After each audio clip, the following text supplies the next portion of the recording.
Bonsoir à tous, merci de nous rejoindre pour le 19h à la une ce dimanche.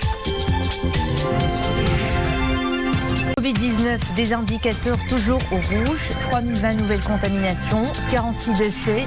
Casablanca détient depuis des mois le triste record des bilans quotidiens. Les hôpitaux du poumon économique du royaume sont au bord de la saturation.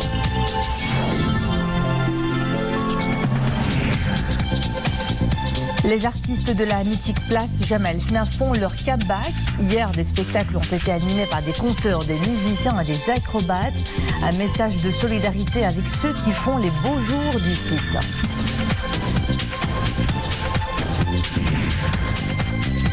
Également dans cette édition, une exposition collective à la Galerie Casablancaise 38.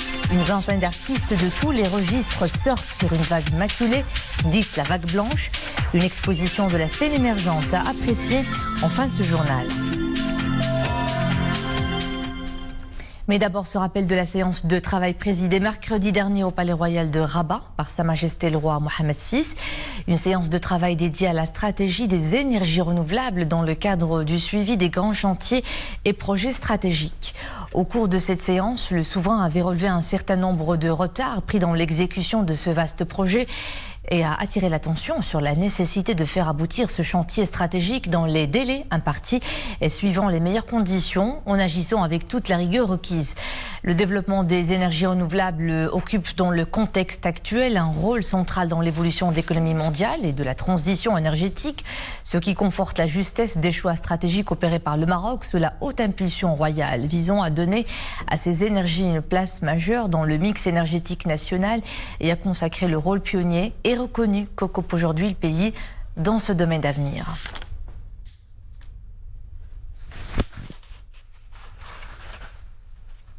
Après la visite de Khalid El-Mashri, le président de la Chambre des représentants libyenne à Ghila Saleh est en visite à Rabat. À l'agenda de ce déplacement, des entretiens avec le président de la Chambre des représentants et avec le ministre des Affaires étrangères, de la coopération africaine et des Marocains résidant à l'étranger. Lors de ces entretiens, Ghila Saleh a salué les grands efforts déployés par le Royaume dans le cadre du dialogue interlibyen pour soutenir la solution politique et qui ont abouti au premier succès avec la conclusion de l'accord du cessez-le-feu entre les parties libyennes avant-hier, vendredi, à Genève. De son côté, Nasser Bourita a affirmé que le Maroc soutient l'accord de cessez-le-feu qui constitue un progrès très positif et une très bonne nouvelle. Nasser Bourita a également souligné que la visite au Maroc du président de la Chambre des députés libyens s'inscrit dans le cadre du contact permanent avec les Libyens, conformément aux instructions royales d'écouter tous les Libyens et d'apporter un soutien inconditionnel à tout ce qui pourrait passer ce pays frère ou pousser ce pays frère à la solution. Les bilans quotidiens relèvent depuis plusieurs mois que le Grand Casablanca est sans équivoque l'épicentre de l'épidémie du Covid-19, avec des records de cas positifs et de décès. Les structures sanitaires sont au bord de la saturation, mais la population semble vivre comme si le virus avait disparu. Le point de la situation dans ce reportage de Fatiha Omrar, Achar Ben Saoud et Oumaima Ramli. 1 millier de cas quotidiennement, des services de réanimation bondés et des médecins à bout de souffle. Voilà à quoi ressemble la situation depuis bien des semaines à la métropole. Épicentre de l'épidémie, les habitants y affichent mine grise. Cela fait 15 jours que les chiffres n'ont pas connu de baisse. J'ai des amis, des membres de ma famille et des voisins qui sont touchés par ce virus. C'est une souffrance.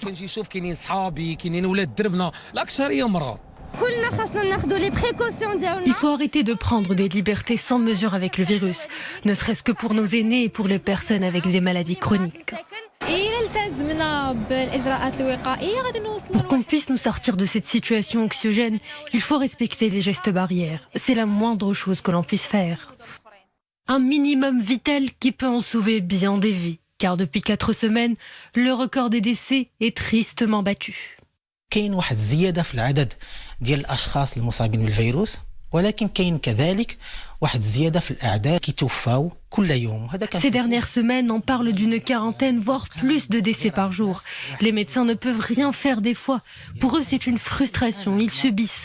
C'est aux citoyens d'agir. On doit se plier aux mesures restrictives. C'est pour le bien de tous après tout. الحل بين أيدي المواطن فويلا خدينا بهاد التدابير الاحترازية اللي وينا كنا كنعرفوها. De nouvelles mesures restrictives et des déplacements nocturnes limités seront en vigueur dès ce soir à 21h dans les villes de Casablanca, Mohammedia, Nouasser, Mediouna, Barchid et Ben Slimane. Et enfin, à présent, le point de la situation des dernières 24 heures. 3020 nouveaux cas d'infection au coronavirus, 2823 guérisons, soit un taux de rémission de 82,6%. Le nombre de décès est passé à 3301 avec 46 nouveaux cas recensés en 24 heures. C'est un taux de létalité de 1,7%. Sachez également que 743 patients sont en réanimation, 96 nouveaux cas de plus, dont 41 sont intubés. Le taux d'occupation des lits de réa s'élève ainsi à 32,33%. L'heure est plus que jamais à la conscientisation dans l'espoir de renverser la vapeur. Les actions de sensibilisation sur les risques du coronavirus se multiplient. Les élèves du monde rural constituent l'une des cibles de cette mobilisation. Dans la province de Khnifra, la société civile s'engage à ancrer la culture de prévention au milieu scolaire. Nous le verrons dans ce reportage d'Ahmed Fadeli commenté par Amrim ici. Imperturbables, ces lycéens écoutent attentivement les consignes de leur enseignante. La leçon du jour semble particulièrement les interpeller.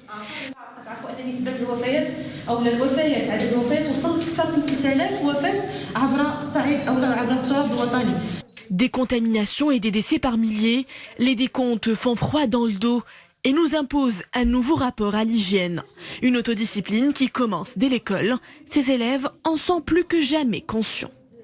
Le cours était intéressant. On nous a expliqué comment nous prémunir contre le virus, la bonne conduite à adopter pour nous protéger nous-mêmes ainsi que nos camarades et nos familles. Cette séance de sensibilisation est destinée aux élèves du lycée Moulay Rachid. Il est question de leur rappeler les moyens de prévention élémentaires contre le coronavirus, à savoir la distanciation physique, l'usage du masque associé aux autres mesures d'hygiène connues. L'association sillonne les villages de Khnifra et fait escale dans les établissements scolaires. Des volontaires approvisionnent chaque école en lot d'équipements nécessaires pour éviter la contagion dans le rang des élèves. Nous distribuons des équipements de protection variés, des masques, des tapis, des bornes de distribution de gel hydroalcoolique. Cela va sûrement aider à minimiser les risques de propagation des infections. Lavage régulier des mains, prise de température. Des gestes sanitaires remplacent désormais le temps de récréation, une parenthèse de répit tant privilégiée des écoliers. La crise sanitaire impacte de plein fouet de nombreux secteurs, mais il y en a ceux qui arrivent à sortir la tête de l'eau. C'est le cas des services de livraison à domicile qui sont en train de faire un véritable carton. Les entreprises vendant dans ce domaine représentent une part majeure du chiffre d'affaires des restaurants. Un succès que l'on doit aussi à l'usage des nouvelles technologies de communication. Reportage à Casablanca, Amin Hannaoui, Abdelrahim Ziane et Zakaria Mouqimbillah. Presque aucun client dans ce restaurant de fast-food de Casablanca. Et pourtant, les commandes ne manquent pas.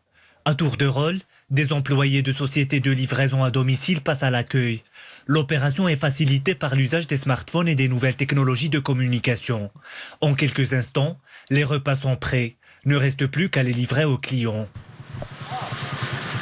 Depuis le confinement, oui, on a travaillé sur de nouvelles normes justement pour éviter tout contact, tout risque qu'on peut transmettre chez le client. Donc là, il y a des équipes qui ont travaillé pendant les 3 mois de confinement pour former les équipes et faire les partenariats nécessaires. Au début, nous étions présents sur Casablanca et sur un nombre limité de villes. Avec l'engouement sur la livraison à domicile, nous avons pensé à étendre nos activités à d'autres cités qui ont aussi besoin de ces prestations. Le service se passe dans le respect des mesures préventives de rigueur afin de garantir la sécurité des clients et des usagers. En ces temps de pandémie, la filière semble cartonner. La livraison à domicile représente jusqu'à 60% du chiffre d'affaires des restaurants. Le service de la livraison vient aujourd'hui donner un grand coup de pouce au niveau de l'organisation et du développement de tous les restaurants ou de tous les métiers de bouche généralement durant cette période de crise et de virus du Covid-19. Une logistique sophistiquée et des prestations de qualité pour satisfaire une clientèle de plus en plus importante. Désormais disponible dans la plupart des villes, la filière de livraison à domicile contribue également à créer de nouvelles opportunités d'emploi. La mythique place Jemaa el-Fna reprend vie à nouveau, histoire de sortir de sa torpeur imposée par la crise du Covid-19. Des dizaines de groupes d'artistes de la célèbre place ont été invités hier à animer des spectacles au cours d'une journée de représentation artistique. Un message de solidarité et d'espoir pour un retour à la normale dans ce site qui aspire à accueillir à bras ouverts ses visiteurs et ses artistes. Amina Allam, Mounia Marouche. Elle se réveille petit à petit de son hibernation. C'est grâce à ces halqa que la plage Jemaa el-Fna retrouve enfin sa magie d'avant Covid. Les compteurs réinvestissent les lieux, des personnages jaillissent, des mots prennent corps et le public replonge dans ces histoires passionnantes qui se transmettent de génération en génération.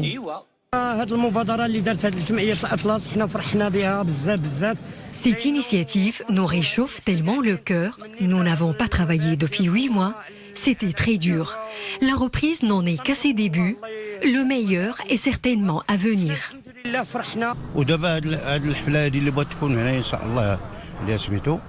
Cette reprise est une renaissance pour tous les artistes qui exercent ici. Nous en avions tellement besoin. C'est aussi une aubaine pour l'activité touristique à Jemaa el-Fna, après plusieurs mois d'arrêt forcé. La plage Jemaa el-Fna était triste et nous étions aussi chagrinés de la voir ainsi. C'est bien connu, c'est cette place mythique qui fait la particularité de la ville ocre. Pas loin de là, un autre spectacle pour le plaisir des yeux cette fois-ci. Des acrobates qui s'exécutent avec souplesse et agilité.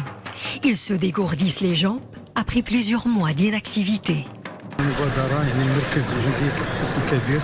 Cette initiative vise à soutenir les artistes de la plage Jemaa el-Fna, dont les revenus ont sévèrement pâti de l'absence de touristes nationaux et internationaux. Maintenant, il reste au Marrakech de se plier aux consignes sanitaires pour permettre à cette place de retrouver sa frénésie habituelle. Même si ce n'est pas encore la foule des grands jours, un parfum de normalité s'invite à la plage Jemaa el-Fna. Une ambiance festive qui laisse entrevoir une parenthèse d'optimisme pour les prochains jours. Nous restons à la cité ocre qui vit au rythme d'un chantier d'envergure. Les travaux de restauration des principaux sites historiques de l'ancienne Médina. Ces joyaux patrimoniaux s'offrent une cure de jouvence, loin d'altérer leur cachet authentique. Nous le verrons cette fois avec Amina Allam et Nisarina Oustar. Nous sommes à Baba Gnaou. Elle est percée dans la longue muraille cernant l'ancienne Médina. Construite au 7e siècle au temps de la dynastie des Almohades, la majestueuse muraille a subi de plein fouet l'usure du temps. Pour la sauver de l'oubli, le projet de restauration tombe à point nommé.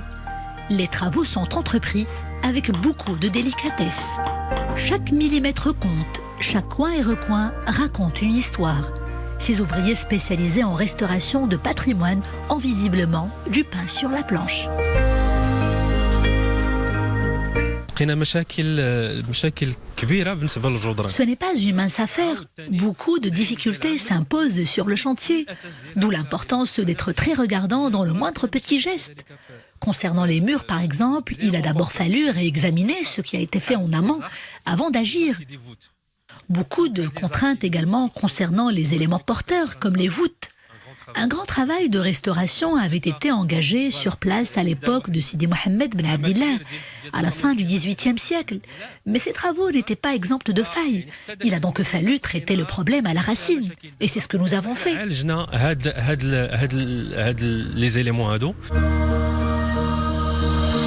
Non loin de Baba Gnaou et de la mosquée de l'Qsba, les tombeaux des Saadiens, l'un des seuls vestiges restants de la dynastie saadienne marquant l'âge d'or de Marrakech.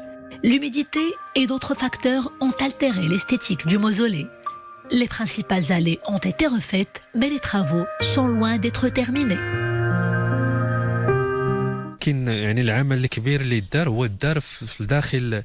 Nous avons d'abord procédé à un travail de nettoyage et d'entretien de fond en comble avec des produits spéciaux avant de nous pencher sur les matériaux principaux et de leur donner une seconde vie, comme le marbre, le gypse et le bois sculpté. Baba Gnaou, les tombeaux des Saadiens, tout comme d'autres sites historiques de la ville, ces bâtisses marrakchi demeurent les grands témoins de grandes civilisations. Des édifices qui s'offrent une jeunesse loin d'entamer leur authenticité. Le syndicaliste et dirigeant istiqlalien Abdelrazak Filel est décédé ce dimanche à Casablanca à l'âge de 92 ans. Après une longue maladie, Abdelrazak Filel était l'une des figures nationalistes ayant marqué de leur empreinte la scène syndicale et politique du Maroc. Outre une présence syndicale distinguée sur la scène internationale, le défunt avait assumé plusieurs responsabilités syndicales, politiques, mais aussi parlementaires et sportives. Le défunt est l'un des fondateurs de l'Union générale des travailleurs du Maroc, dont il était le secrétaire général depuis les années 60, aux premières années du nouveau millénaire. Le corps du défunt sera inhumé demain, lundi, après la prière d'Ad-Dohr au cimetière à Chouhada de Casablanca. Nous sommes à Dieu. Et à lui, nous retournons. Dans moins d'une heure, le club de la Renaissance de Berkane a rendez-vous avec l'histoire. Le club tentera de décrocher son premier sacre africain en finale de la Coupe de la CAF face aux Égyptiens du Pyramide FC. Le coup de sifflet de la rencontre sera donné à 20h sur la pelouse du complexe sportif Prince Moulay Abdallah de Rabat.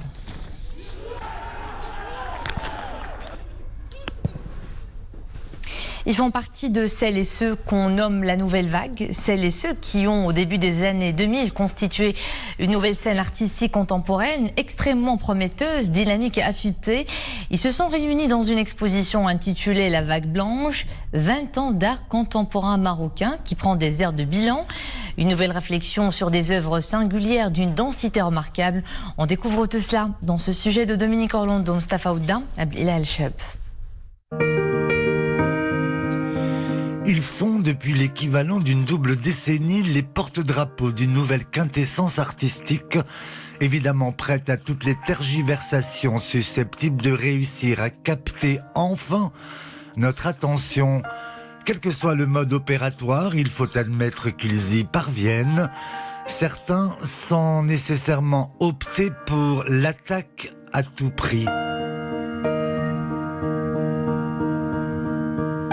J'ai déménagé d'atelier, je suis allée habiter en ville, donc il y a vraiment les lumières de la ville, les néons de Casablanca qui clignotent, ce côté urbain, j'ai voulu l'introduire et le confronter avec la peinture qui est quand même un médium traditionnel. Tout est noir et blanc, la couleur est amenée par la lumière et le néon c'est une lumière, une couleur qui prend forme avec le néon. Et l'idée, c'était le mot flèche aussi, avec toute son énergie, son mouvement, tout ce dont on avait besoin, d'avoir un but. Et d'un bout à l'autre de cette exposition collective, ce qui frappe aussi, c'est sans doute cette maturité dont chacun fait preuve, bien installé aux commandes de leur art. Pour moi, je parlerai d'autofiction, je parlerai de génération postmoderne et donc enfin la liberté chacun de s'emparer du sujet qui lui est cher, qui peut être politique, qui peut être personnel, comme vous le voyez, il y a une diversité des tons et des thèmes et qui sont propres à chacun. Il y en a qui vont parler de la guerre, il y en a qui vont parler qui vont être dans l'autoportrait, dans des récits de soi, dans la photo abstraite, par exemple chez Mustafa Azroual, il y a différentes, la scolarité chez Sana Al-Qaz. Donc on est passé après, si vous voulez, des arts engagés, il y a plusieurs comme ça vagues, des vagues identitaires avec le modernisme, des vagues plus ou moins engagées, et maintenant on est enfin dans la liberté de parler de ce qu'on veut parler en fait.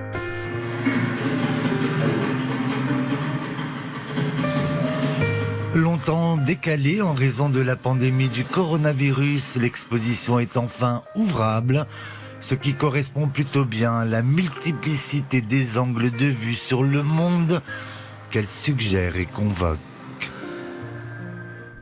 Et c'était le mot de fin de cette édition. Merci à vous de nous suivre. L'info est de retour à 21h avec Qais Mohsin et demain Boukr Ben Abrit à 19h. À bientôt.